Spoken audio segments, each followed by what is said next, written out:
அதனால் உங்களுக்கு வேணால் விஜய் விஜய்னு எங்களுக்கு எங்கள் பையன்தான் நான் சொல்லுவேன்.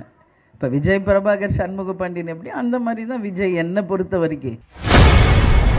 நேற்று தேமுதிக கூட்டத்தில் பேசிய அக்கட்சியின் பொதுச் செயலாளர் பிரேமலதா விஜயகாந்த் அவர்கள் தமிழக வெற்றி கழக தலைவர் விஜய் தனக்கும் பையன் போன்றவர்தான் என கூறியுள்ளார்.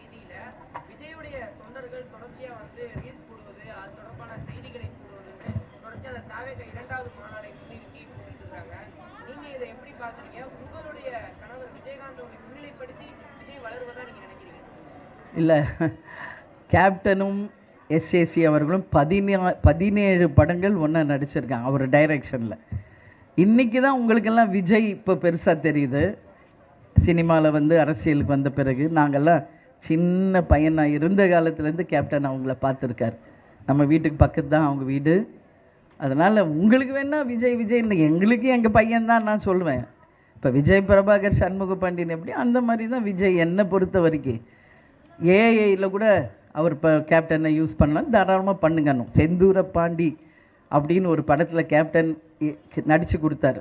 இன்றைக்கி அவர் நல்லா இருக்கார், வாழ்த்துக்கள். அதுக்காக கேப்டனுடைய வாக்குகளை பிரிக்கிறதுக்கு அவர் சொல்கிறாரா?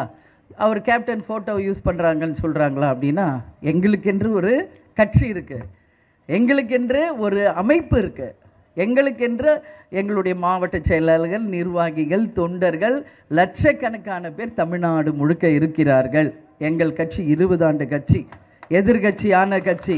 கேப்டனுக்கு நிகர் கேப்டன் மட்டும்தான். கேப்டன் இடத்தை இனி யார்? செய்திகளை உள்ளது உள்ளபடி தெரிந்து கொள்ள ரெஃப்ளெக்ட் நியூஸை சப்ஸ்கிரைப் பண்ணுங்க.